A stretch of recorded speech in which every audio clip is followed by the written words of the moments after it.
Okay, our speakers this evening are Dave Pegg, Geoff Kirby, Ron March and Clive Topper. Now, at the moment, I've only got one of them sitting up here, Dave, who's a Christian. The rest of them have scattered to the four winds, but only because they want to be able to see Dave's presentation. So they're not being unfriendly. We'll get them all together at the front shortly.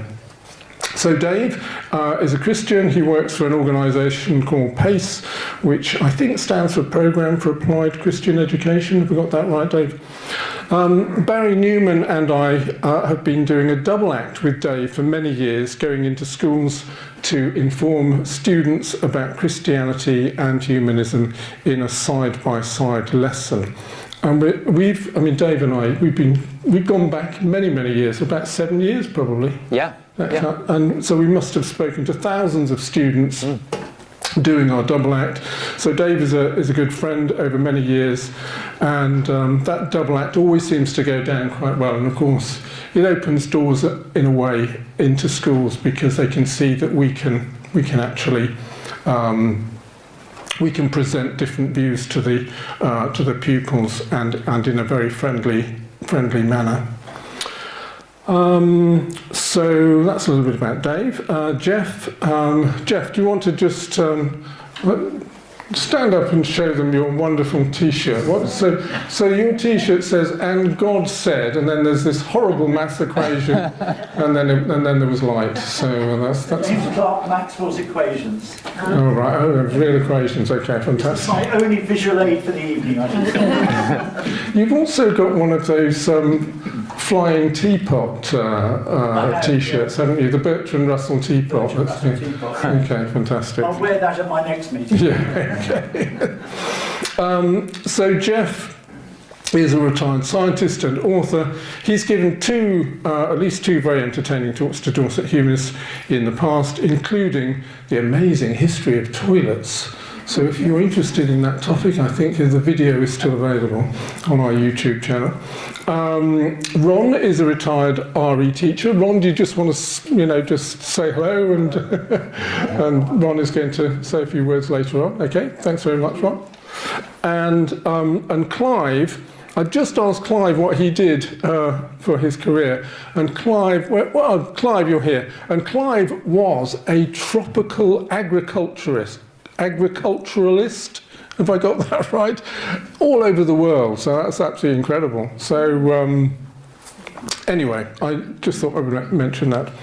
So, is this fair? We've got one Christian against three humanists. Not fair at all, but we've given them equal time, 20 minutes each side. They might not stick to that entirely strictly, but we'll try and make it as fair as possible. Then after they've given their presentations, we'll have a little bit of a 10-minute panel discussion at the front between them if they would like to. And then we will throw it open to you. So we'll see what happens at that point. Okay, that's enough from me. So I'm now going to hand it over to Dave Pegg. Will you please give Dave Pegg a big welcome?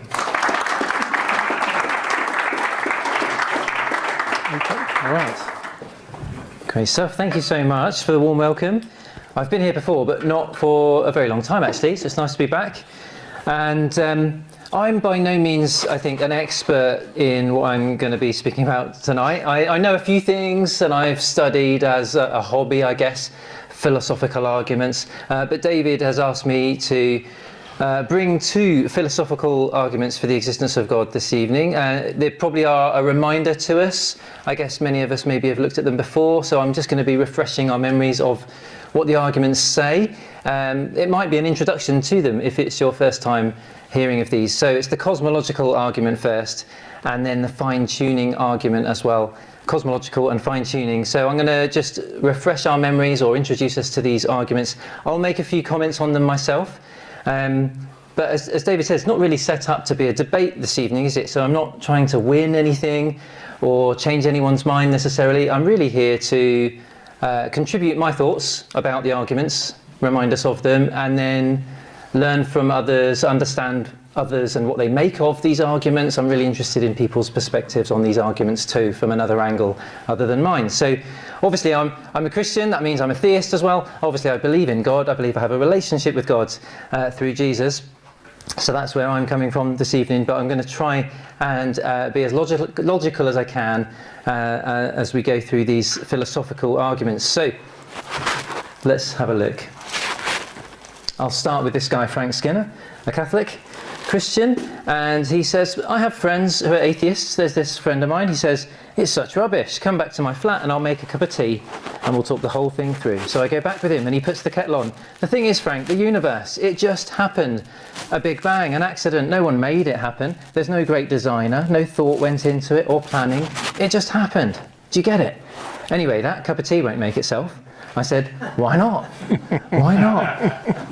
Probably the wrong crowd for that joke. But let's have a look. It just introduces the argument, really. It's about the beginning of the universe in which we find ourselves, isn't it? And there are two premises and a conclusion that comes logically that follows from those premises. Premise one, everything that begins to exist has a cause. Is that true or false? We could talk about that. Premise two, the universe began to exist. Is that true or false? We could talk about that. But if the two premises are true, it necessarily follows logically that the conclusion is true also. The universe has a cause. So premise one, just a couple of thoughts. Everything that begins to exist has a cause. Everyday experience and scientific evidence support this premise. We could go into more detail. Those of you who are familiar with William Lane Craig will have spotted already that I'm lifting stuff straight out of his videos this evening, phrases that I think are helpful to explain this argument. But I'm missing out lots of detail just so we can keep it brief. So premise two, the universe began to exist. That's scientific consensus, as I understand it. 13.8 billion years ago is the age of our universe. Not every single scientist that there is thinks that it really has a definite beginning in the finite past. Some scientists do think there's an infinitude of past events somehow in our universe's history. So, but it is the consensus that it has a definite beginning in the finite past, 13.8 billion years ago at the Big Bang. And I think there are also, as well as scientific reasons to think that it began, there are also philosophical reasons to reason that it must have had a beginning and not always existed. Arguments like the impossibility of the existence of actual infinites in terms of physical succession of events. This gets a little bit mind-boggling as well, and I'm easily mind-boggled. So. Imagine, there are interesting thought experiments in philosophy about an infinite succession of past events, but in reality, I find it impossible reasonably to accept that there are actual infinite past events, because if there was an infinite number of past days, we would never have arrived at today. And so the existence of actual infinites, the impossibility of actual infinites, that's what philosophers mean by that. It's that kind of reasoning, again, which is a logical, philosophical kind of reasoning to suppose the universe can't always have existed in a physical way for eternity in the past. So there's a philosophical argument for the finitude of the past, as well as scientific evidence confirming that our universe has been expanding for a certain length of time that points to 13.8 billion years ago at the start of the Big Bang. So that's the universe began to exist. The conclusion, therefore, the universe has a cause, and logically we can go slightly further, and because of what caused, we can suppose some things about what might have caused it to begin. We can say that this cause must be, essentially, must be timeless, spaceless, immaterial, uncaused, and immeasurably powerful. And this argument doesn't conclude that God exists, definitely, much less that the Christian God does, but simply that there must be a cause of the beginning of our universe with these qualities. And it must have these qualities, spaceless, timeless, certainly, because we're talking about the cause of the beginning of those things existing, space and time, in our space-time universe. So the cause must not have those things, must be spaceless, timeless. So I would add, if it's not God, though, it sounds an awfully lot like him. That would be my thought. It sounds like we're describing something like God rather than something like a multiverse or something else. And it certainly sounds like we're not describing nothing. That I don't think would have any qualities at all. So that's the beginning of our universe. It raises a big question about the cause of it, doesn't it? People have wondered about it for a long time. But the cosmological argument shows us that the big question at the start of our universe isn't was it caused or not, but rather what spaceless, timeless, immaterial, uncaused and immeasurably powerful something or someone caused it. That's the big question where we get to. So we're looking for the thing that didn't begin. And if our universe isn't it, we're wondering if it must be something or someone else. And that's really where the cosmological argument takes us. So that's that. Sorry, I missed a few clicks there. Okay, we'll skip on to the fine-tuning argument. And to help us introduce this one, I'm going to go to this guy. Fred Hoyle was an atheist, astrophysicist and cosmologist. Some of you may know him better than I do. I don't really know much, apart from the quotes I'm going to take from him for this evening. Despite not believing in God, he said our universe is so precisely tuned for life that it looks like a super intellect has monkeyed with the physics as well as with chemistry and biology, and that there are no blind forces worth speaking about in nature. Hoyle compared the random emergence of even the simplest cell to the likelihood that, quote, a tornado sweeping through a junkyard might assemble a Boeing 747 from the materials. And he compared the probability of obtaining even a single protein by chance combination of amino acids to a solar system full of blind men solving Rubik's cubes simultaneously. Some people just think in a different way to me, I think. But yeah. The question is, what is the best explanation for our universe being so well adjusted for us to live in it? And philosophers and others, as they think about this question, think about three live options that people discuss. One is necessity is an explanation for it. The universe must be finely tuned and must be finely tuned by definition, and life-prohibiting universes are actually impossible. So necessity is one thing that people suggest. Chance is another explanation that people have. In other words, we just got really, really, really, really, really lucky, and that's how we're here. So that's another option.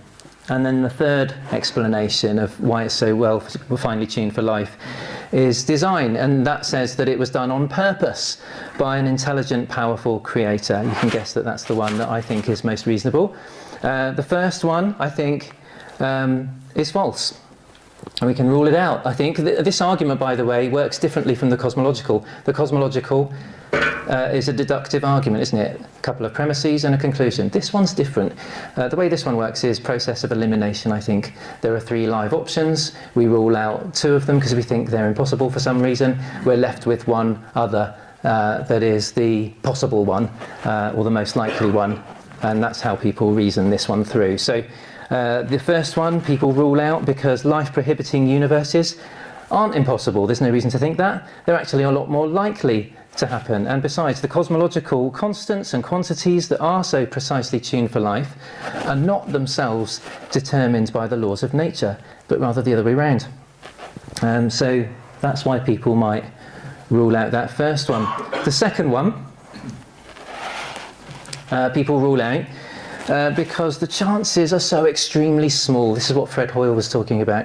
So people, in order to compensate, to make it possible or inevitable that it would happen, despite the chances being so small, people dial up the odds by suggesting that there could be a multiverse, like a bubble bath of universes, many without life and a few like ours that do have life in.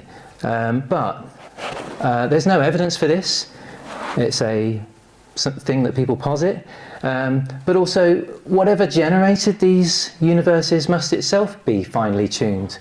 I think we should suppose as well. So we're pushing the question back a further stage, that's all. Laws of probability as well mean that you would find patches of simple life scattered within some of the universes and not an entire universe like ours, which is so finely tuned throughout to make life possible. So it seems more organised on purpose than one of the lucky ones in a multiverse in that case. This leaves the third possibility.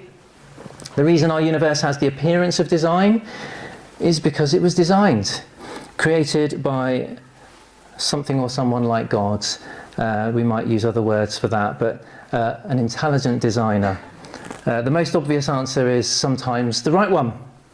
And when we compare it to the alternatives in this case, it certainly seems to me to be the most plausible explanation. So that's just a reminder of these two philosophical arguments for the existence of God. In fact, I would say the first one isn't so much an argument for the existence of God.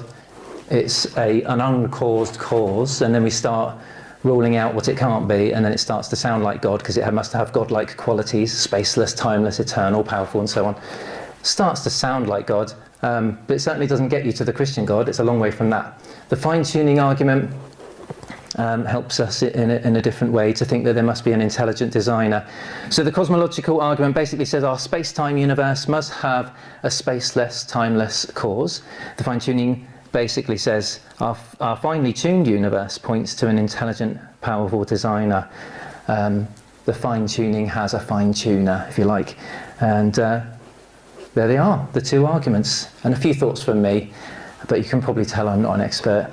I'm looking forward to what we might say. Thanks very much.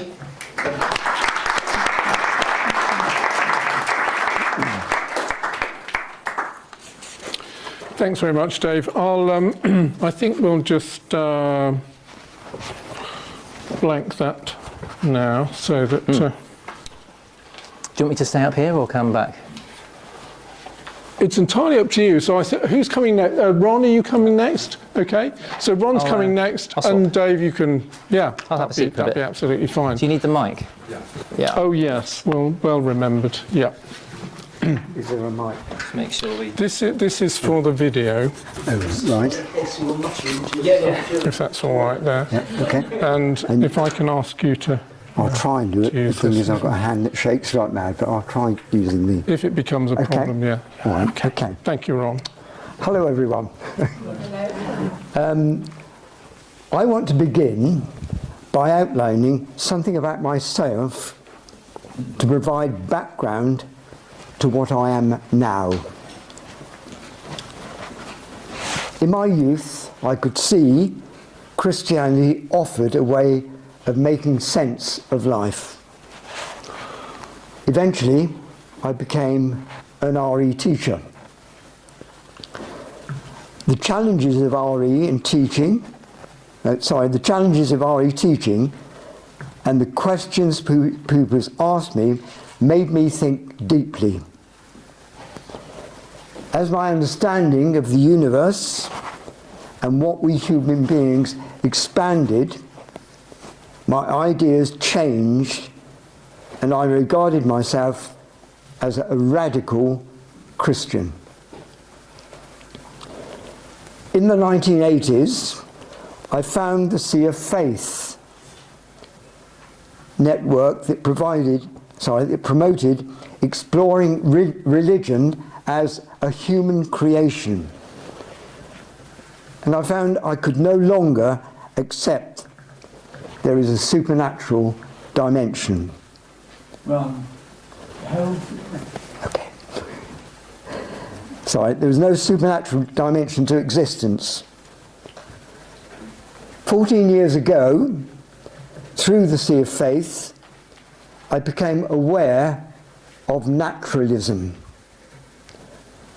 I now see myself as a link to naturalism and humanism. In the weeks preceding today, I had all sorts of thoughts, and I jotted them down as I was planning this evening. Here are some of them. The presupposition we have greatly influence our thinking. Words, concepts and ideas are all products of human minds. None of these could exist if there was no human being. As time passed, we need to have the courage to understand.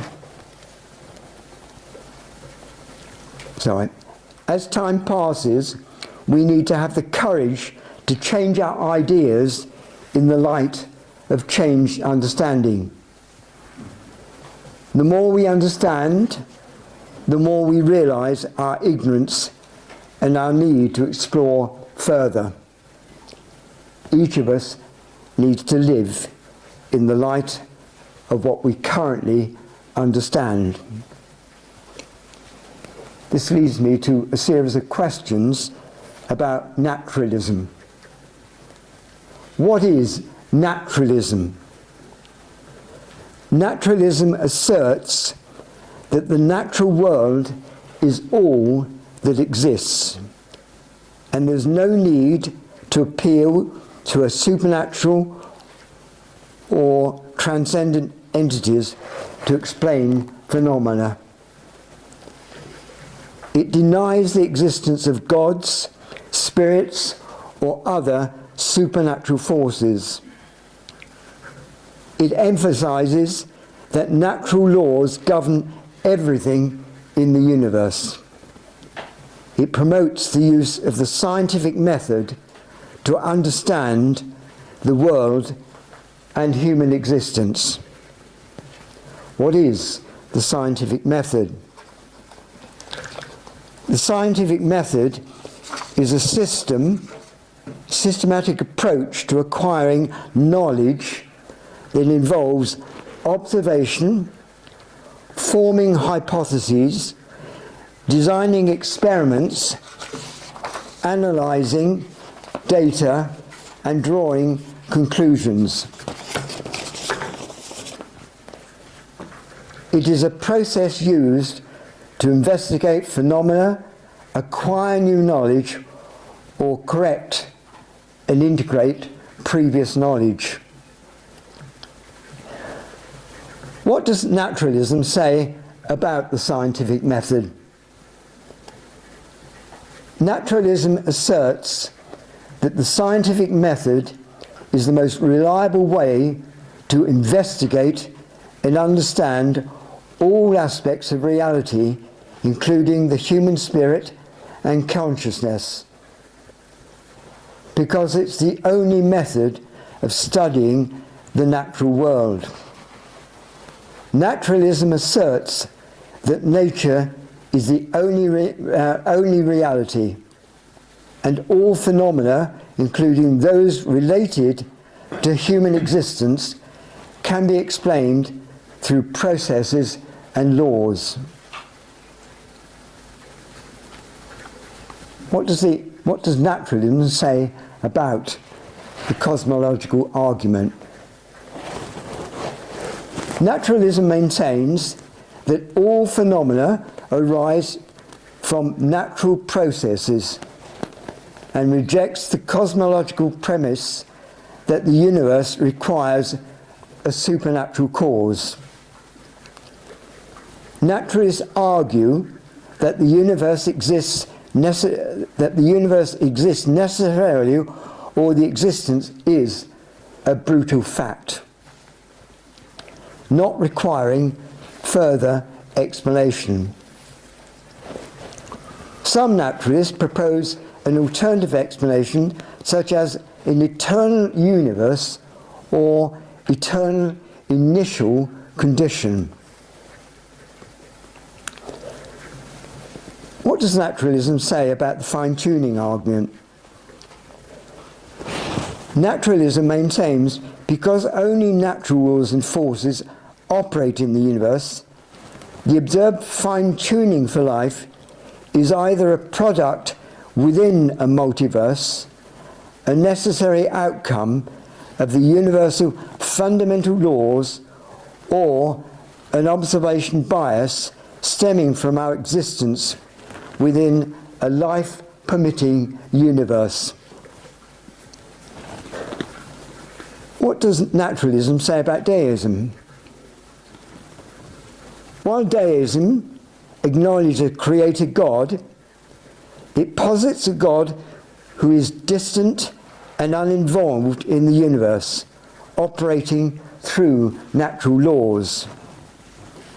Naturalism rejects the existence of a supernatural realm or entities, including a creator God, and maintains that everything can be explained by natural causes and processes. What does naturalism say about the origin of the universe?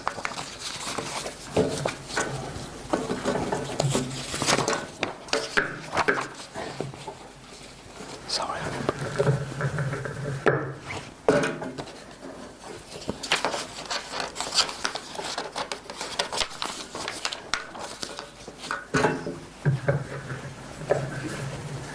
Naturalism proposes that the universe originated from natural processes, not a supernatural creator. The universe may have evolved from a singularity, an extremely dense and hot point.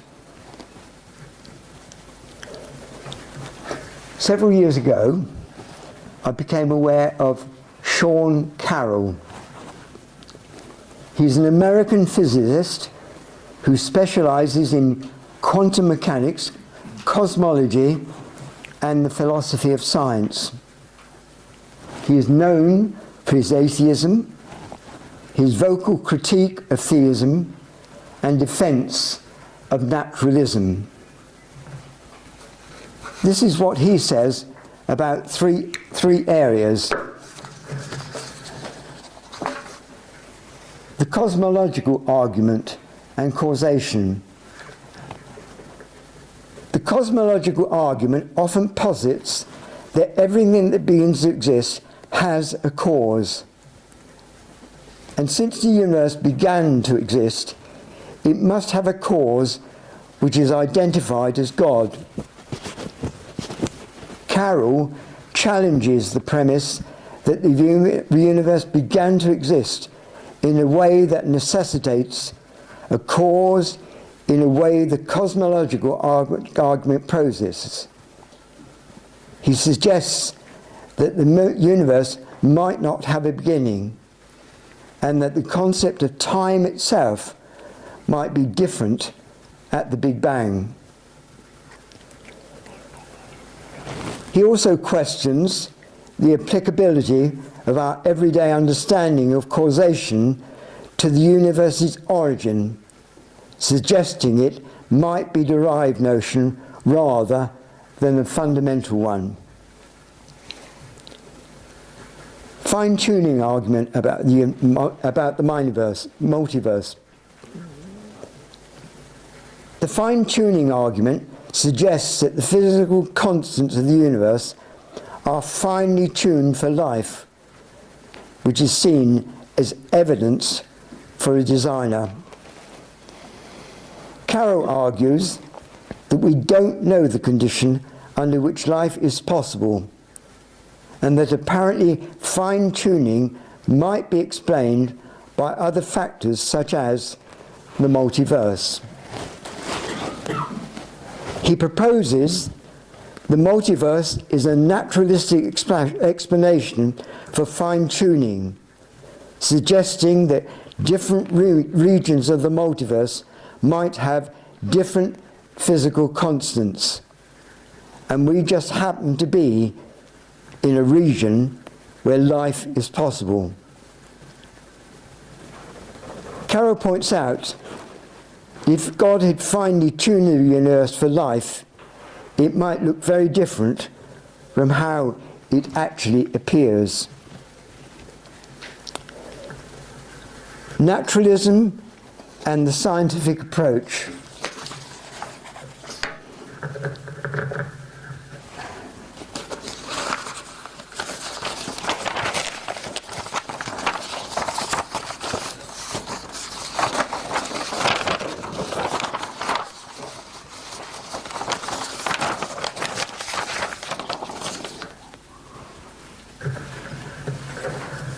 he emphasises that science doesn't aim to prove or disprove the existence of God, but rather to develop and evaluate theories based on evidence, simplicity, and explanatory power.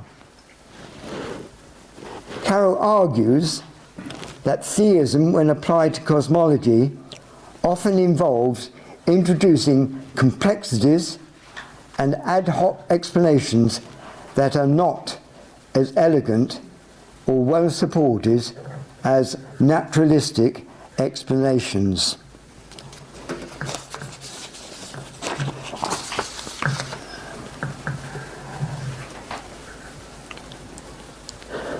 There's a very detailed presentation of Sean Carroll's ideas on a YouTube video entitled God and Cosmology, and it involves William Lane Craig. A tremendous discussion goes on between them. Also, I'd like to point out, in April, the BBC broadcast a programme entitled Writing the Universe, in the Beginning. It featured Robin Ince, Brian Cox and Sean Carroll. At this point, I want to say I can no longer accept there is a supernatural dimension to existence. And I'll list 5 that I've listed here. There are natural ways of accounting for the existence of the universe and ourselves. Further research will increase our understanding. Gods, spirits, etc. can be explained in natural ways. Miraculous phenomena can be explained in natural ways. I can't reconcile the idea of gods being all-powerful with the reality of pain and suffering. Pain and suffering are part of what we human beings are, part of the natural processes that have led to us. I no longer think the Bible or other sacred literature are literally the word of God or gods. They are the product of the human imagination. To sum up this brief presentation, to me, it makes more sense to see the origin of the universe as a product of natural processes and forces. Thank you.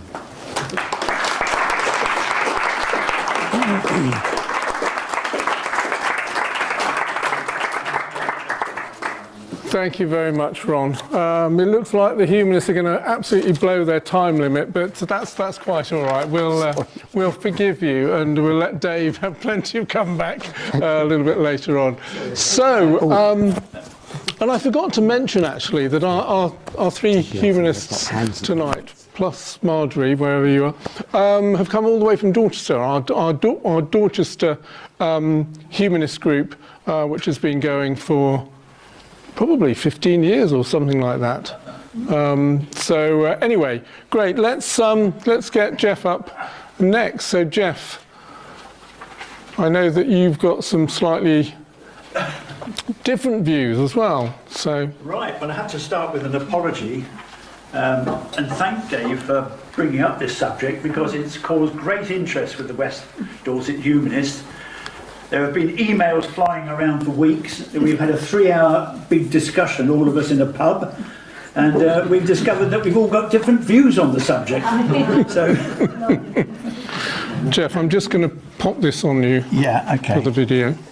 our views seem to go from an extreme atheist at one end to, I wasn't mentioning you, Clive, not particularly. Relax. It goes to the other end where I think I might, under slight pressure, admit to being a deist. So you never know, do you? Anyway, the other thing is that Ron and I have been working on this independently, including this morning, and when we got in the car to come over here, we realised that adding our presentations together came to more than 20 minutes. So if you get fed up, just tell me and we'll stop. Okay. Stop. Right. Thank you. That makes life easy. Right, well, the Callum argument is not on a par with scientific explanations because it makes no testable predictions nor explains why the universe is the way it is. Science progresses by posing... Sorry, Geoff, can I just ask you to explain the term you just used then, the Kalam, because I don't think Dave mentioned that. Oh, I'm very sorry. sorry. If you could, yeah. Yes, the Kalam cosmological argument is one that dates back to medieval times, and it is the view that the existence of God can be proved by logical argument and not by scientific evidence. And there are 9 points, and I'll be going through the 9 points in question. Okay, it'll become clear as we go through what the various points are. Okay. The questions that I would like to see supporters of Callum answer include why the universe we inhabit is expanding. Where has all the antimatter gone? Why subatomic particles are made up of quarks of 6 different types, and so on. We don't get an answer for all of that, but science is working on it. There are 9 assumptions in the Callum cosmological argument. First, everything that begins has a cause. You've already seen this on the PowerPoint slide. This has been the subject of long philosophical and scientific debates. In particular, quantum theory has been quoted as allowing particles to be created spontaneously from the all-pervading relativistic quantum field theoretical vacuum state. I don't know what that means. Does anybody know what that means? No. Okay, we'll just pass on then. Phil knows. That's what ChatGPT told me to say. Quantum theory does not give a clear answer.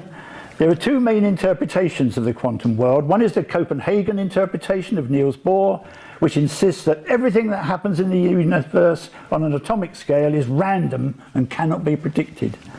If a radioactive atom is watched, it will eventually spontaneously change into a different type of atom. The Copenhagen interpretation says that this occurs at a random time and cannot be predicted. It appears to be uncaused. Einstein hated this theory and famously said, "God does not play dice with the universe." I don't think that's a good imitation of him. I should say at this point that God, he used the word God, but he didn't actually believe in God. He was a follower of Spinoza. He believed that everything that happened in the quantum world is deterministic and has a physical cause, which is known as the Bohmian hidden variable version of quantum theory. This would require every action to have a cause. However, we've no means of assessing any hidden variables, so cannot prove this deterministic version of quantum theory.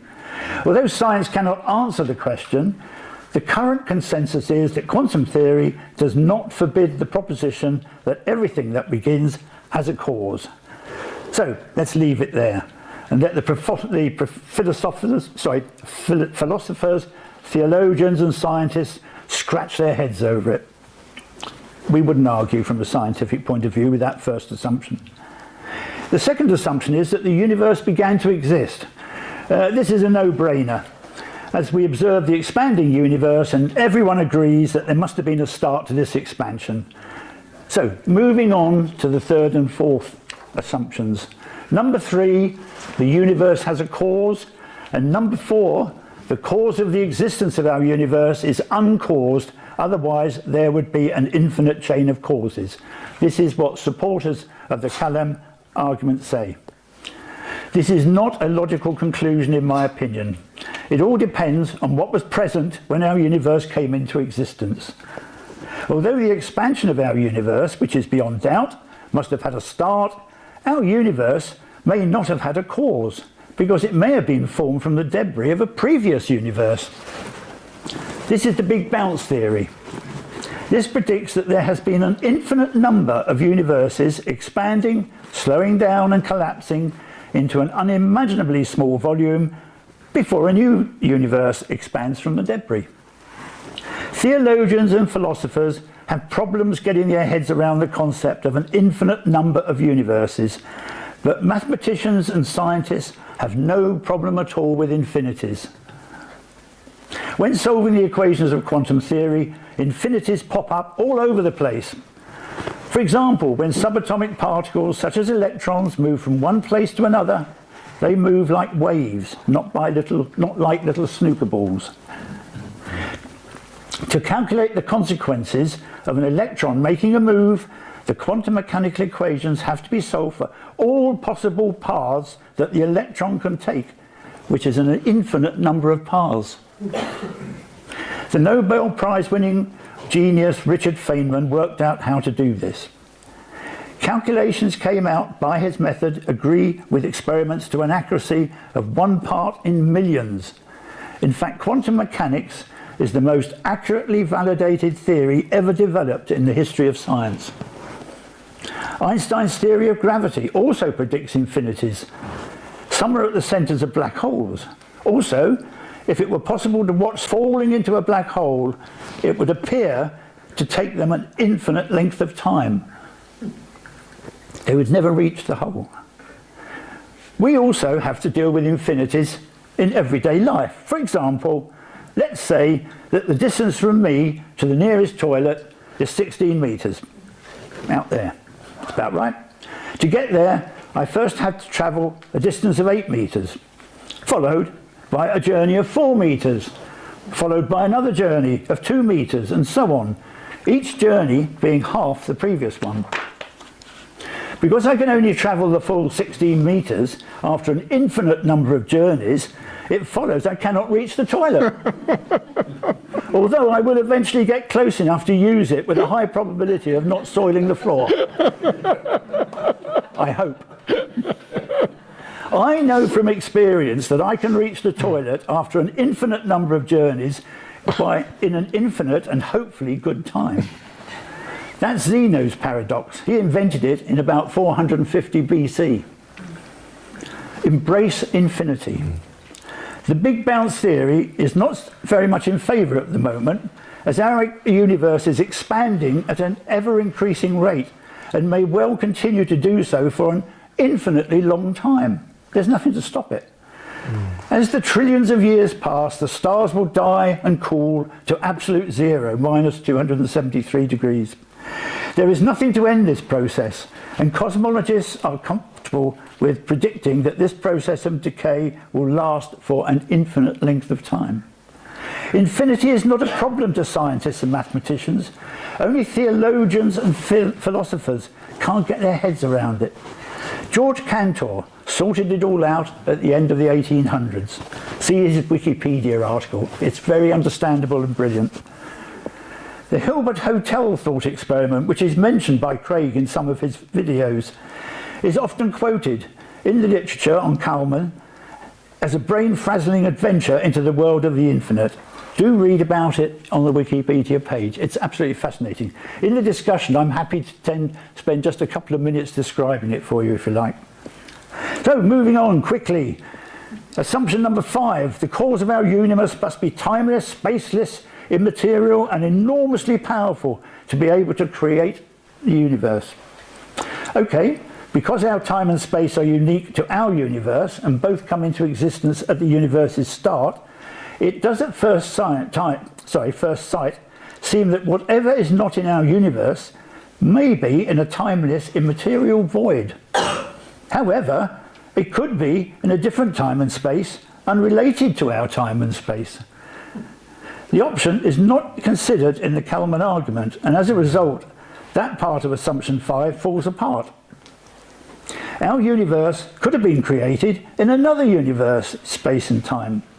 A theory published earlier this month, hot off the press notice, I keep up with this, gives a very convincing proposal that our universe is actually inside a black hole, and that it came into being from the gravitational singularity, the infinity, at the core of the black hole.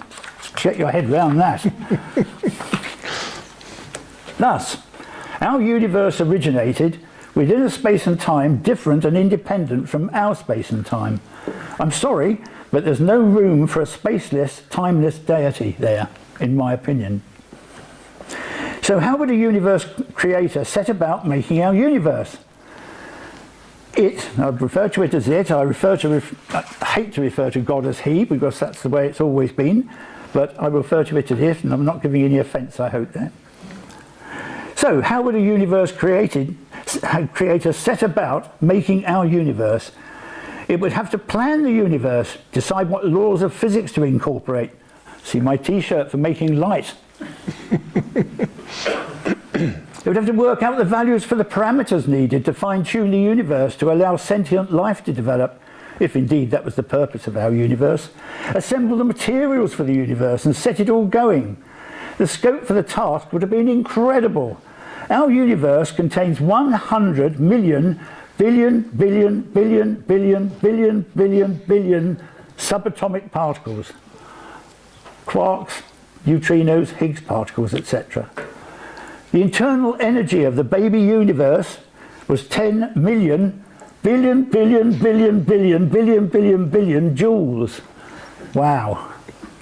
This construction task must have been a conventional chain of caused, time-ordered events, as any civil engineer knows.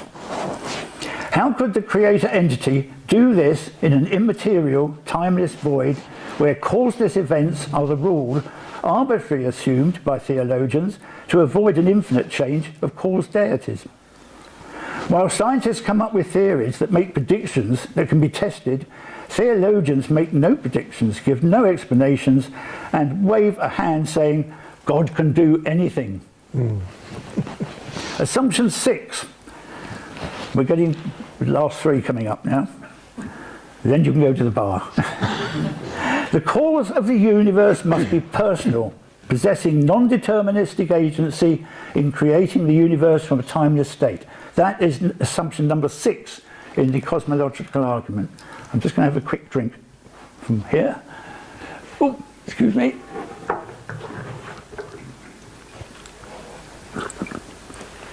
Ah, great. Lovely. Sorry. Right.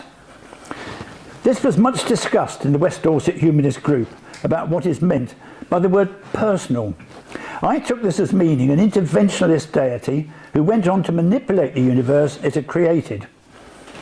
It went on to communicate and physically react with any sentient life forms within it. The question of whether there is an interventionalist God is outside the brief of this discussion. My search for evidence for such a deity has been unsuccessful since I gave up belief in gods in 1951.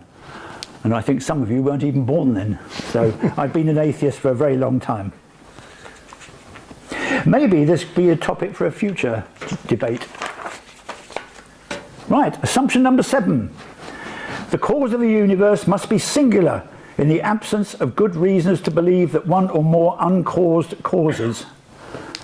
This step is illogical since it can be reversed to say the opposite.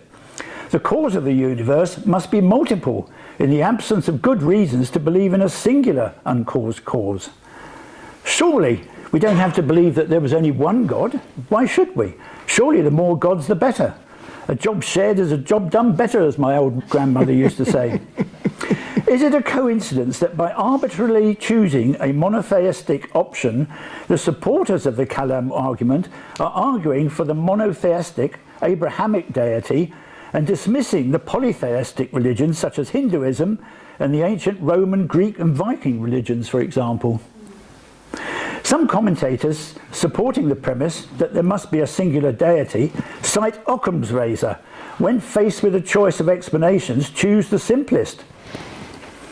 Occam's razor is not a valid scientific nor logical philosophical tool for examining the validation of theories. They have to be judged on their predictive accuracy when applied to real situations. Many examples I can show in the discussion if you want. I'm now going to read you 7 options for the universe coming into existence, and we'll apply Occam's razor to it. Remember, choose the simplest option. The big bulk, this is a new model that's come out, which I won't go into detail, but it all involves brains, spelt B-R-A-N-S. The Big Bang, coming from quantum fluctuations. An entropic universe, which is a theory by Nobel-winning Dutch scientist Gerard 't Hooft. The multiverse, which Ron has already talked about. The holographic universe, that we were created in a black hole. God did it. Which is the simplest explanation. God did it. So Occam's razor doesn't really work, does it? Because it's come up with a solution which makes no predictions and tells you nothing about what the universe is that was created by the God. So forget Occam's razor. Right. Assumption number 8, we're one from the end now. If the universe has a cause, then an uncaused personal creator of the universe exists, who without the universe is beginningless, changeless, immaterial, timeless, spaceless, and enormously powerful. Wow. A whole lot of assumptions have suddenly appeared from nowhere, just like our universe. The final assumption, number 9, is really a summary of that and says, therefore, an uncaused personal creator of our universe exists, who without the universe is beginningless, changeless, immaterial, timeless, spaceless, and enormously powerful. And I believe, and you may not agree with me, I believe that many of those statements in there are assumptions which do not follow from the assumptions that I've been reading out earlier. My summary is that the Caleb chain of propositions is flawed. For example, proposing a God engaging in a vastly complex manufacturing process to produce a material universe outside of space and time. And all done as if by magic, without explanation. Just like that. The Caleb argument makes no testable predictions, unlike scientific theories, and is a weak and flawed argument in my opinion. A better example for the existence of a universe-creating deity-like entity is the anthropic principle, also known as the Goldilocks enigma. And David Warden, I believe, has asked for this to be put in here because I gave a talk on this subject a few years ago, the Goldilocks enigma. So here we go, very quickly. The anthropic principle, also known as the Goldilocks enigma, says, why is our universe so exquisitely tuned to allow life like ours to exist? Note that the word anthropic means human, so the question is targeted at why is the universe so finely tuned to support human lives, not the chimpanzees or the Neanderthals or anybody else. How very anthropocentric. In a paper published earlier this year, it has been estimated that there are about 200 billion planets in our galaxy and about 2 trillion galaxies in our universe. Multiply those numbers together and we get a very large number of planets, about 400 trillion. To get a grip on this number, imagine a pile of sand with 1 grain of sand for every planet in the universe. How high would the pile of sand be? I'll tell you. It would cover the whole of Wales and rise 140 kilometres into the sky. That's how many planets there probably are in the universe. Can we really believe that our universe was carefully fine-tuned just for us humans, rather than the near certain billions, almost trillions perhaps, of other sentient life forms? This argument also applies to ideas such as Kalman, that a deity created our universe just for our benefit. Really? Earth has experienced 5 major mass extinction events over the last 500 million years. During one of them, the Permian-Triassic extinction, 90% of all species died. At each of these events, our ancestors nearly went extinct. Humanity has also nearly become extinct due to climate disaster. About 900,000 years ago, in the ancestry of pre-humans migrating from Africa, it is estimated that as few as 1,280 individuals survived to breed and eventually produce us, Homo sapiens. On a galactic scale, life is also very, very fragile. Our universe is crammed with 2 trillion galaxies which collide. The Andromeda galaxy, with its trillion star systems, will collide with our galaxy, but not within a few billion years.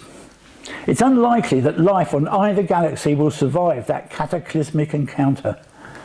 The universe is definitely not human-friendly and was not created as a safe home for humanity. Far from being friendly to the human race, the universe seems to be working towards wiping it out. Nevertheless, it's a remarkable observation that our universe is indeed uniquely tuned, exquisitely tuned, to favour life existing. Not just us, any life. Just a small change in any one of 24 physical parameters could have made our universe uninhabitable.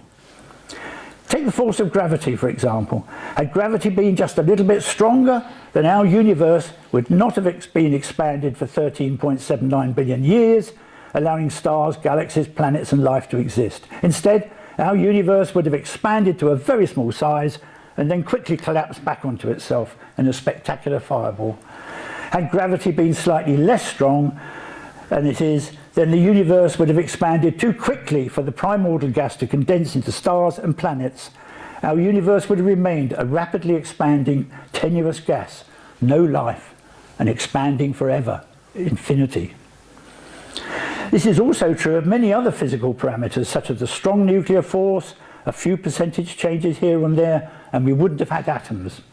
The universe would have been just a thin soup of protons and electrons. So, was there a deity fine-tuning the Big Bang to make our universe favourable for life? Where was this deity, claimed to be outside our space and time, twiddling all those knobs to tune the universe? Isn't all that fine-tuning of a brand new universe a caused sequence in time by a timeless deity, hopelessly muddled and irrational? A rather trite response is that we only live and observe in a universe that suits us. However, if our universe is the only one, then this implies, very possibly, that our universe was created. And that is a much more convincing case for a creator God than the Kalam argument. In fact, I would say that Dave is pushing on not exactly an open door, but perhaps a door that's widely ajar when it comes to the fine-tuning argument. It does actually look as if a deity created it if we live in the only universe that there is. However, our state of knowledge is not yet developed enough to say whether we live in the only universe, implying it was created for us, or that there are an unimaginable number of other universes. If the latter, then we could postulate many types of life-friendly universes, and we just happen to occupy one that suits us. The existence of multiverses, possibly as many as 10 to the power of 500. That's 1 with 500 zeros after it. That's how many universes there could be predicted by string theory, quantum theory in the string version. I'm not going to go into details on that. So there could be a huge number of universes out there, all different types, all different shapes and sizes, and we just happen to live on one that suits us. We don't know. Science cannot give us that answer yet. And so this means that pretty much every type of universe can exist somewhere in the universe, and we just happen to live on the one that suits us. So our ability to exist in our universe, therefore, does not mean that a God created it thus for our benefit. Thank you.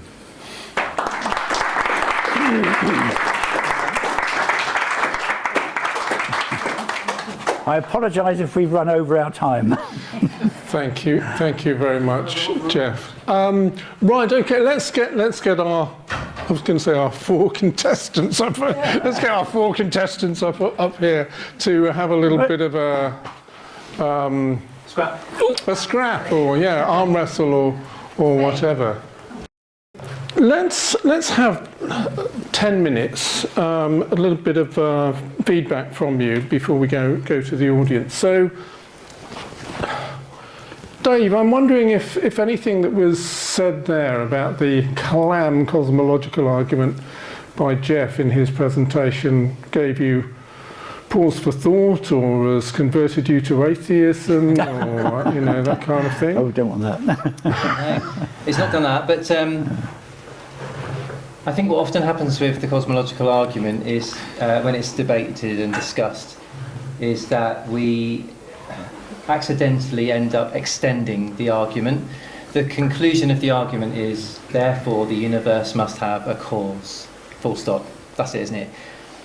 And it seems we agree about the conclusion. That's what I gathered. It's because you were describing all sorts of alternative causes. You were talking about naturalistic causes of the origin of the universe. We're all talking about causes. So it seems to me that perhaps none of us would dispute the conclusion of the argument. Where we would disagree is what kind of a cause is it that we should think that it is. Should we think it's a naturalistic one? Should we think it's a supernaturalistic one? Or many supernaturalistic ones? I would use Occam's razor there to say you only need one. But yeah, we're all talking about causes, so I'm not sure that the conclusion of the Kalam cosmological argument is in dispute tonight. That was my thought. Yeah, I think broadly I agree with you that there are causes, but if you take the example, the theory of the bouncing infinite number of universes, the cause of each universe is the destruction of the previous universe. But since this is an infinite chain of events, within which each universe has its own space and time, but there is no space and time outside the universe, you can have an infinite chain of bouncing universes without an original cause. So there's no need for a deity in that case. For that particular example, yeah. No, but the Kalam cosmological argument doesn't conclude that there must be a cause to the beginning of that chain of universes, only the beginning of this one. Our universe must have a cause. So that hypothesis doesn't clash, I don't think, with the conclusion of the cosmological argument. It's an alternative explanation of what caused it, that's all. It's a different kind of cause. Well, okay, I think if the bouncing universe is the right one, then there is no supernatural first cause. Because it's been going on for infinity, there is no first cause. It's always, I mean, Fred Hoyle's theory of the static state universe, which was very well accepted in the 50s and 60s, imagined a universe which had existed infinitely long in time and would go on for infinity. It was continually expanding and new matter was being created by some process in between to fill the gaps. Yeah. And nobody bothered in those days, well, no scientists bothered anyway in those days, that you had this universe which had been in existence for an infinite length of time. And even our universe, as I said, probably is going to go on for an infinite length of time into the future. So I think defining causes is very difficult in that case. Yeah. So that's where we can have an interesting discussion, I think. So I don't think we're arguing about whether our universe had a cause or not, which is what I said in my opening. What we're really fascinated by, I think, is what kind of a cause makes most rational, reasonable sense. Yeah. Because we're all kind of clutching at mystery here. Science isn't observing anything that we can really describe, so we're trying to be as rational as possible, I think. And there's a lot of theories around God's one, and there are loads of others. But we're all wondering what the cause is, and so that's where we've kind of landed, isn't it? It's not. Yeah, I would agree with that. It's not a problem with the conclusion of the cosmological argument. It's the next bit. What kind of cause is it then? Can I pick up on a disagreement that you do seem to have, which is this concept of infinity? So Geoff seemed to be quite comfortable with the idea of infinity, but Dave, you were suggesting that if there was an infinity of time, we wouldn't have arrived at today, which have always struck me as quite a curious argument. I'm not sure that we disagree, actually, because the kind of infinities that you're comfortable with, I'm comfortable with too. The kind of infinities I was ruling out is a very specific kind, and it's about actual infinites. So could there be an actual Hilbert's Hotel in the real world? No. Absolutely not. No, we both agree. So we're talking about actual infinites there. Abstract infinites in mathematics, fine. Eternal future, events, I think fine. Okay. And I believe in an infinite God, of course. Yeah. I'm fine with that. So, but it's about a succession of past physical events that I think philosophically I would want to rule out. Have you got an agreement there then, Geoff? No, I don't think so. Oh, right, okay. Where do you... Yeah, maybe Because I'm last struggling a little bit with this distinction between actual infinites and abstract infinites. But Geoff, can you say where you disagree with Dave on this concept of infinites?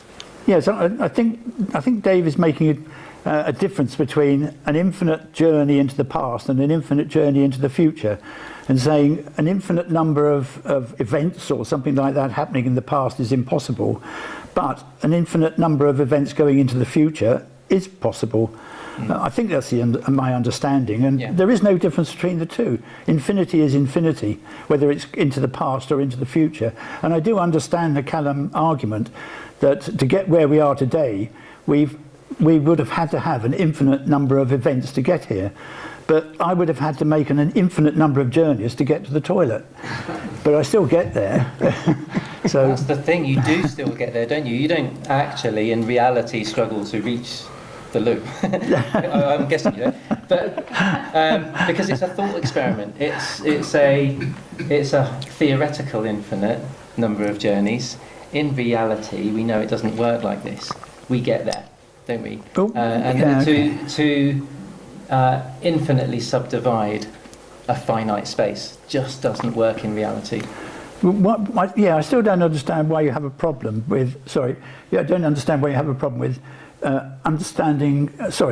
dealing with an infinite number of events happening in the past, which is a problem. Mm-hmm. But with our universe expanding at an ever-increasing rate and eventually going dead, that must have an infinite number of events going into the future as well. So it's symmetrical, I would have thought. Yeah, I think it gets complicated because of the nature of time. So I'm philosophically, and I'm going to confuse myself because I'm not an expert. We can park that if you would like to. It has to do with the nature of time. So if our time-space universe is finite, then there cannot be an infinite number of past events. If time has a start, there cannot be an infinite number of past events for us to have reached today. I don't know if I'm explaining that very well. Let's park that because that might be it's mind-boggling for me as well, and probably lots of people. Before we go to meddle with infinity. Okay. Before we go to the audience, Ron, was there anything you wanted to pick up on? I don't think so. I think I'm grappling. You're grappling? I'm grappling to understand some of the things that have been said. Sure.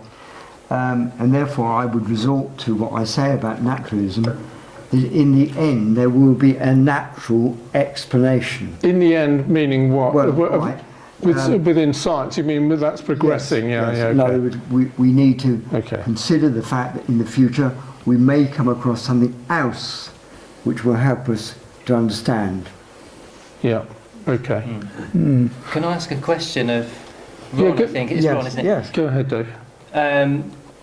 So I said just now, I think we agree about the conclusion of the cosmological argument, that our universe has a cause, and you would clearly go for a naturalistic cause. Natural processes, you said, are the origin of our universe is explained by natural processes.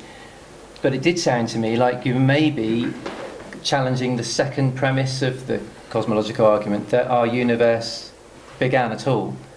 It sounded at a few points that you were saying that there is not a beginning like we might suppose.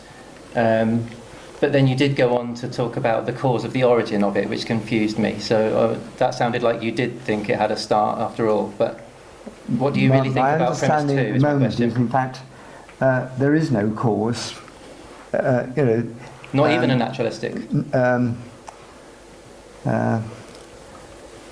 There isn't a definite point. I think the universe just goes on and on. So in infinity, you mean? Yes. Okay. Yes. Mm-hmm. So our universe did not begin to exist? It's evolved. It's always existed. That's the opposite. It's just the alternative. As I understand it, there's an A and a B here. It is fairly Right. binary. Either it had a beginning, or it did not, and always existed. Those are mutually exclusive binary options, as I understand it. You're being pinned in there, Ron. I am, Do yes. you want to go for A or B, or do you want to? Sorry. Do you want to go for A or B, or do you want to pass it to the audience? Let's pass the audience. Right. Okay. Let's do that. Okay. Well, look. I think we should go to the audience. My mind is slightly boggled. Is anyone else feeling slightly boggled? Maybe we can. No, oh, well, not really. Okay. Let's talk about Aaron was first. Aaron, what's your question? First of all, the A and B thing, that's like, do you drink tea or coffee? I drink Pepsi. I think the A and B thing is... That's what may be. You've come up with Exactly. C there, haven't you? Well, exactly. So I don't think the import... anyway, I'm coming back to the grains of sand in Cardiff, in Wales, as it were. So if we imagine, obviously I think the atheists, the humanists, we all know that it's evolved. But if we go from the God's perspective, then all those grains of sand, all those planets and everything. So either God was sat at the beginning of the snooker, he's about to cue off with the snooker cue, and he hit the balls and the reds all dashed everywhere, and one of them went in the pocket, and that was Earth. So out of all those grains of sand in Wales, piled as 140 kilometres or whatever it was, either God only said, well, I'll just get one planet out of all those lives, and he existed for that, or it was just an accident. I mean, what's your perspective on that? I think he's a really good shot. Yeah. So I'm not, because of my belief in God, I don't think we are here by chance. That's the one of the alternatives to this design view, isn't it? The design view is that it's all on purpose. And so, yeah, we might want, I think this might be your question, I don't know, we might wonder why bother with all of the rest of it that doesn't have life on, or we suppose maybe doesn't have life on, we don't know, do we? There might be. But that's a different question from how it all arrived in the first place, is it by chance or by design. I think there's enough appearance of design for us to suppose that there must be a designer in this place in which we exist. That when you calculate, well, I've not calculated these chances, have I? I'm relying on the expertise of scientists and mathematicians when I'm told about the fine-tuning of our universe for life. And not just human life, by the way. I don't think, saying that humans are particularly special in all of this. I think we're special for a different reason. Any life at all, including alien life, if it's out there, fine-tuning still needs to have happened. For any life anywhere in our universe. I'm saying, to me it seems that must have been done on purpose. That seems more plausible to me than it happening by chance. Unless we, again, dial up the probabilities maybe by supposing a multiverse. But I just don't... Again, Occam's razor is pretty handy.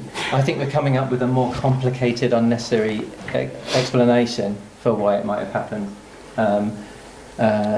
A designer God creating on purpose does seem to be a simpler explanation than supposing there must be a multiverse so that it can happen by chance. That seems like a more convoluted theory to me and less plausible. That's just how it seems to me. Okay. Yeah, I was very interested in Geoff's demolition of Occam, actually, but anyway, we can come back to that. Right, who's right? We've got quite a number of hands here. Let's come to John, and then we'll get to Roger and David. John. Hi, I'd just like to perhaps simplify things a bit and ask you a question, Dave. Yeah. Forget for a moment whether there's a first cause or not. But given that the whole discussion has been about this infinite universe with an infinite number of planets and so on, possibly lots of life forms, but even within that infinity, we know that our own Earth has been around for a very long time, not infinite, but a very long time. Does it not seem to you slightly odd that all of this would have been created by God just for humans who've existed on one of those planets for a tiny amount of time? Why should we think that it's odd? Well, What's odd about it? Well, what's I mean, putting it this another way, I suppose, what's so special about humans rather than even on our own Earth, dinosaurs, and there's been a continuum of from the first cell to us. Yeah. And at what point did God start being interested? I mean, it's only in the last couple of thousand years that Christ came around. Yes. It's just, I'm not talking in terms of logic here, I'm just talking in terms of, how can anybody think that this is reasonable? Why take so long to arrive at human life in the universe's history? Why do you think? Why do you think specifically that an almighty God would have been interested in just people from a couple of thousand years ago, or even if it's further back than that, that there wasn't any defined point where people became people? Yeah. So. Okay. So when did the interest start? Yeah. Let Dave try and answer. So I think I understand. I mean, I would say, first of all, what I believe about God, I mean, this is not because of the cosmological argument, this is because of lots of other things, but Yes. What I believe as a Christian is that God has been interested in the whole thing from the start, and from eternity past, actually, although a different kind of past from our space-time universe, I would say, a non-physical kind of time. So, always interested in his plan for all of it. And the reason that we're here, I think, is to have a relationship with the God who made us. I think he does consider us special and planned us that way. Why did he take so many billion years for us to... Okay, we'll not get into a debate. We'll just let Dave finish and then we'll move on. But yeah. If I understand it, I think perhaps, tell me if I'm wrong, I think the question has to do with, okay, if there's a God like that, why would he take so many billion years to get to human beings? That seems like a waste of time. Why not just get started on the plan sooner or something? But I don't think God has finite time and resources, so that would be a waste of time. He's in no rush. So another way to see it would be that he took the proper length of time to reach human beings and didn't rush the job. So that's another perspective on the same thing, I think. So that's why I asked what's odd, because it depends how you see it, I think. Okay, thank you very much. Roger and then Dave. Anyone on this side? And Adrian? No, quite a few. Okay, well, let's try not to get into a debate. Try to ask one question of one of our panellists, and then we'll try and move on to the next person. Roger. Yeah, I want to go back to the beginning. You mentioned the cosmological argument. I accept that it's a valid thing, but I doubt its soundness. In other words, is it actually true? For example, you talk about the universe being created, and that's the scientific consensus. I would question that, and I would ask you, what science theories are out there that says the universe had a beginning? The Big Bang doesn't get you there. It only gets you a few, I think 10 to 24 milliseconds before the Big Bang. So we don't know what happened before the Big Bang. So where do you get the understanding the universe had a beginning? So my knowledge gets shaky here as well. So I'm relying on the research that I've done. That's all I can say, really. If we all went and Googled it tonight, what's the scientific consensus about the age of our universe? Has it always existed, or does it have a start? I think we would all find the same answer. The consensus is that it does have a start. What can science tell us about that start? We can't get back to the start. You're right. I think we can, through scientific, it's not really observation, is it? It's too long ago. But by rewinding the clock and the processes and everything, we can get close to what the initial state of the universe might have been at the very, very beginning, or just after the very beginning. Through the scientific method, we cannot look at the cause of the start, if there is a cause of the start. It seems like we agree there is, but science can't show us that, or not yet anyway. So But I think I'm right in saying that the scientific consensus is that it definitely has a start. Well, forgive me, but I don't think you are right. Okay. The Big Bang We should go model and says look. nothing about the beginning of the universe, doesn't even hypothesize the No, beginning then- of the universe. Then please don't take my word for it. Because Yeah. without a theory of quantum gravity, we don't have the understanding how to even ask that question. Scientific. I mean, I think I understand how to ask the question. I just don't know the answer. Okay. But please don't take my word for that scientific consensus, though. You wouldn't do that. We need to go and check and see what you find there. As I could be wrong about that, couldn't I? Okay. Thank you very much. David? Thank you. My question is, or isn't, unrelated to the questions that have gone before, but I believe that perhaps not in my lifetime, but during the lifetime of my daughters, that as our probes can go further, as we can, through telescopes, look further back in time, as our science improves, the likelihood of finding not only life, but sentient life, somewhere in the huge whale size complexity, the trillions upon trillions of other planets and universes there are. Now, I believe that we will detect life, sentient life. Would that, I imagine, and it would, cause a complete reset in your appraisal of where we come from and what we are? And Yeah, it's a good question. No, is the short answer. I don't think it would cause me to reconsider what I believe as a Christian, my worldview and things like that. For me, that kind of discovery would be incredibly exciting. I would be interested and intrigued, absolutely. But my reflection on it would be that, oh my goodness, we're discovering even more that God has created in this vast universe. In a much smaller way, it's like when we discover a new species here, at the deepest parts of the ocean or something. And part of me is like, well, why would God bother making that? But I think he's showing off. And it's for us to discover how amazing a creator he really is. So if we find life on other planets as well at some point, and I don't know if we will or we won't, my hunch is we won't, actually, for another reason. But if we did, it wouldn't clash with my Christian worldview, or it would just be another reason for me to be, wow, God, you're an amazing creator. Dave, we're making the most of you tonight because a lot of them are coming to you. I hope that's okay. But Yeah, sure, no, that's okay. okay.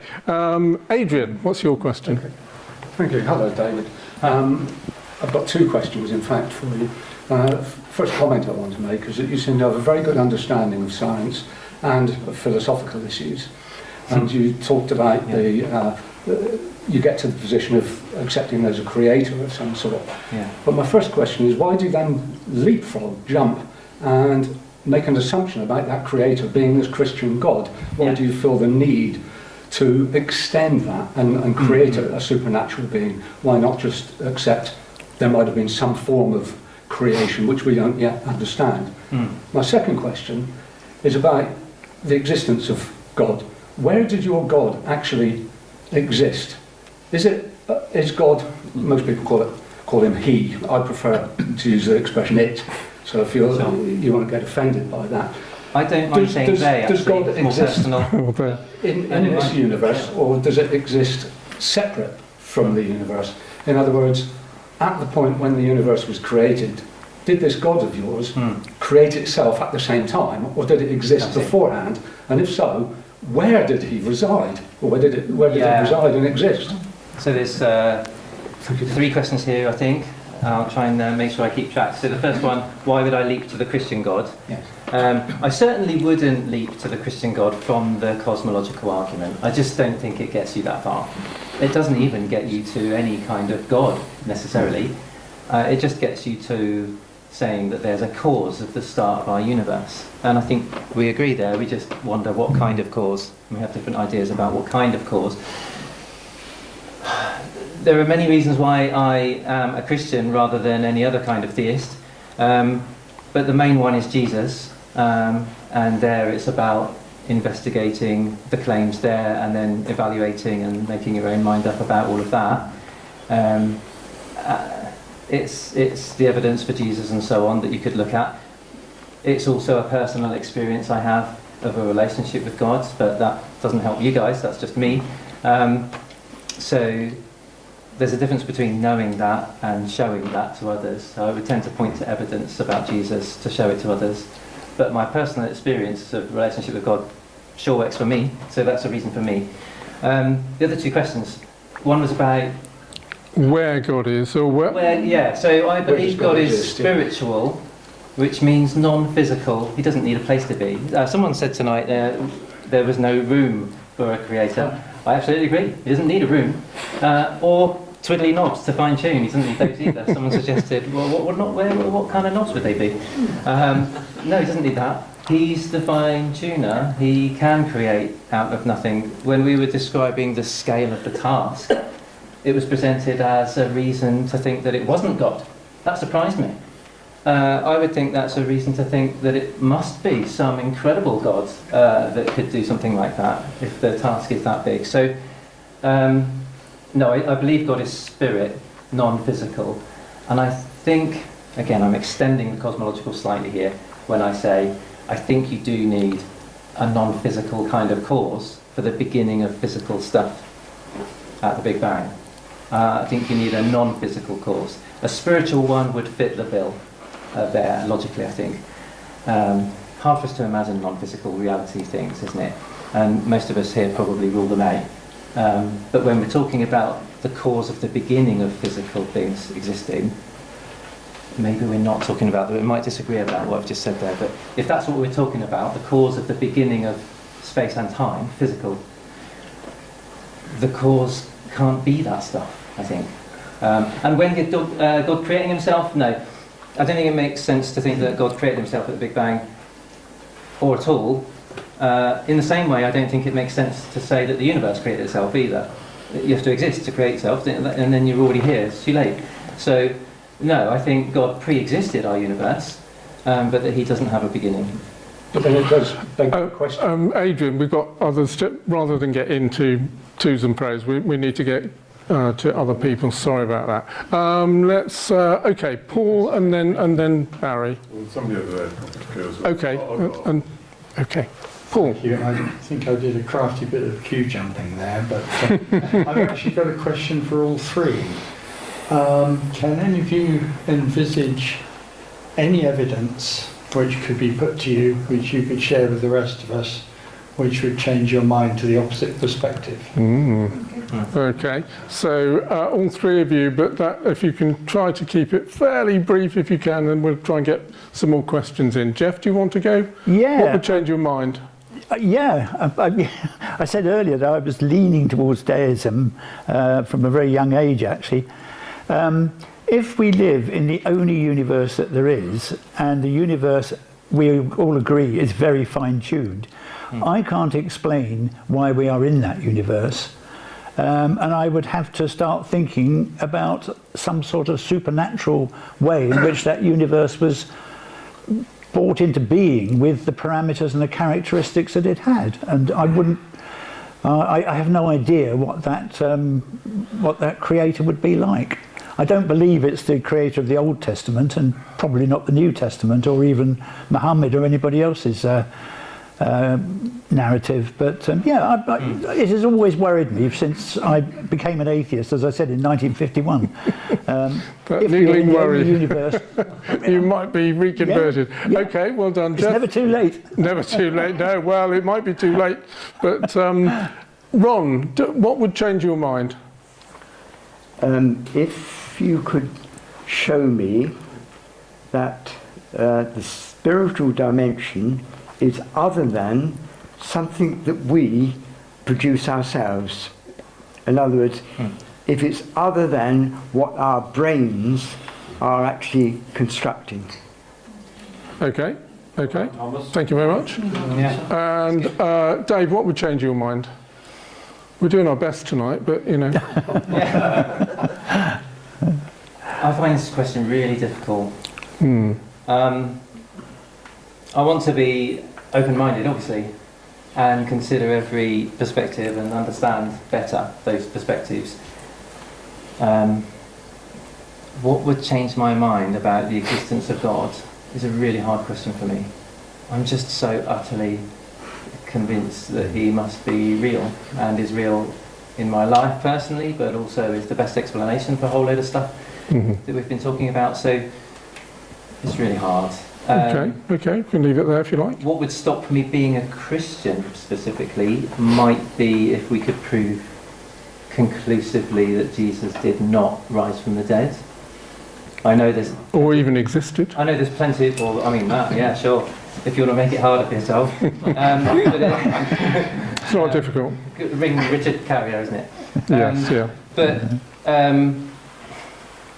I think... There are lots of people who don't believe he rose from the dead, of course.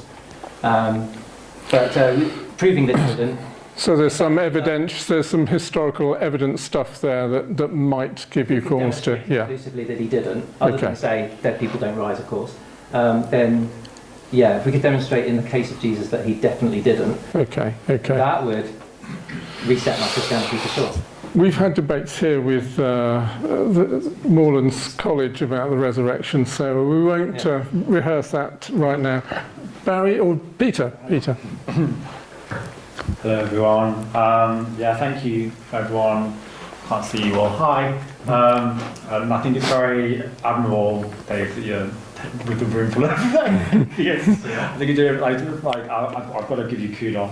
I was going to be a bit devil's advocate and talk about that. One of the things that I reflect on is that whether we're talking about a divine designer or, I wrote this down, purely naturalistic cosmos, both can sometimes assume that the universe is fixed, that its laws are set, eternal and unchanging. I'm going to get slapped for this. But thinkers like Rupert Sheldrake propose a third way. What if nature has memory? For example, how do animals migrate with such precision across thousands of miles? And these are quite simple things, but like, why do sometimes people feel phantom limbs that no longer exist? There are patterns in nature that resist easy explanation.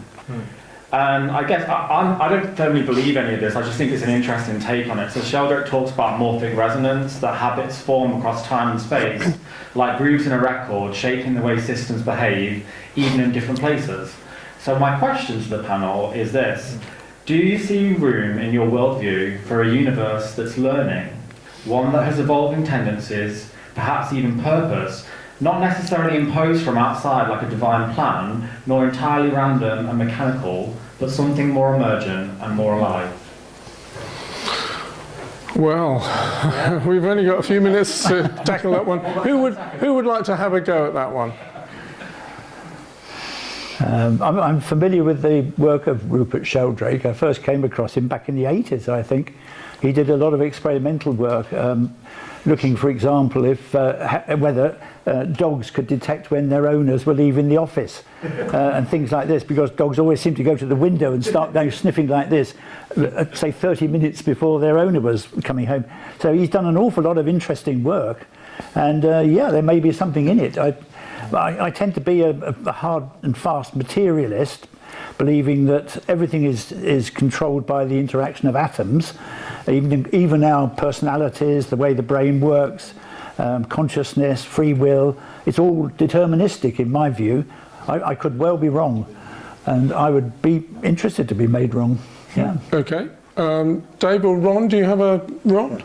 The word that comes to my mind when I think about it is emergence. Emergence theory maintains that the final product is different from the constituent parts, and I think that would be the way I would make sense of it. Okay. I can't go any further than that, but I just know about emergent theory in a way of making sense. Thanks, Ron. Dave, do you have any response to... It sounds fascinating. I've heard things like that and other things as well about the imprint theory that is supposed to explain sightings of ghosts and things like that. They're not really dead people coming back.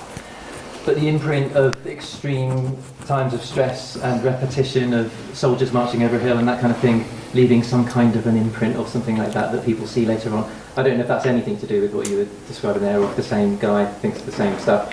But I find it really fascinating. I think I would, again, be cautiously curious about it and what evidence is there that that's really what's happening. I think the word memory, we need to be careful, because I think the word memory would imply consciousness of some kind, and I don't think I would want to attribute non-living parts of, non-sentient parts, I should say, of even living parts of creation with memory in quite the same way as I would. I think it's too wrapped up with consciousness for me, that word memory. But another way of describing some of that phenomena, it does sound like there might be more going on than we understand or know, for sure. Yeah. Okay, I want to get one more in. Oh, all right, maybe two. Trevor and then Barry. So if we can keep it fairly Be brief. brief. I think listening and looking at the expressions on the people present here today, I'm glad I brought a bottle and not just a glass. Trevor, how can you say that? Easily. I think the Buddha helps us out here, because I think he went down this rabbit hole of theorizing. You guys are trying to discuss a subject which I'm afraid the language and our own brains are simply not capable of.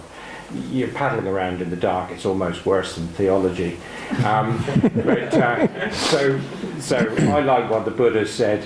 He said, whether to believe the world is eternal, or to believe that it is not, or to believe any other supposition you adduce, is the wilderness of theorizing, the shackles of theorizing, the confusion of theorizing, leading to confusion, depression, unhappiness and unfruitfulness in life.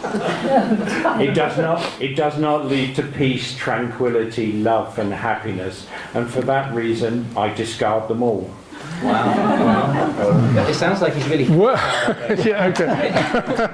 I think our panel are very happy with all of this. Barry. Right, that was very good timing. A slight antidote to that rather negative view. We've heard some fascinating discussions about the beginning of the universe, causes, what there could be. We've dabbled in philosophy, we've dabbled in the mysteries of infinity, we've heard a number of cosmological theories, and we've ignored the elephant in the room. And the elephant in the room to me is, quite simply, we don't know. And being human beings, we are not happy not knowing, so we make up stories. We make up scientific stories, we make up theological stories, we make up philosophical stories, anything to stop admitting that we just don't know yet. That is fine by me. And we may never know. Yes, that's fine too. It's possible, yeah. Okay. Well, look, I would love to give our panel another 5 minutes each to wrap up, but we are out of time. I think it's been pretty amazing, and I think you've got an awful lot of homework to do.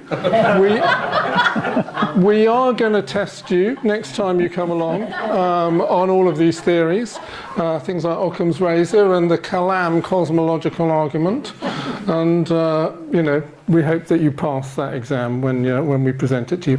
Anyway, will you please give our panelists a big round of applause?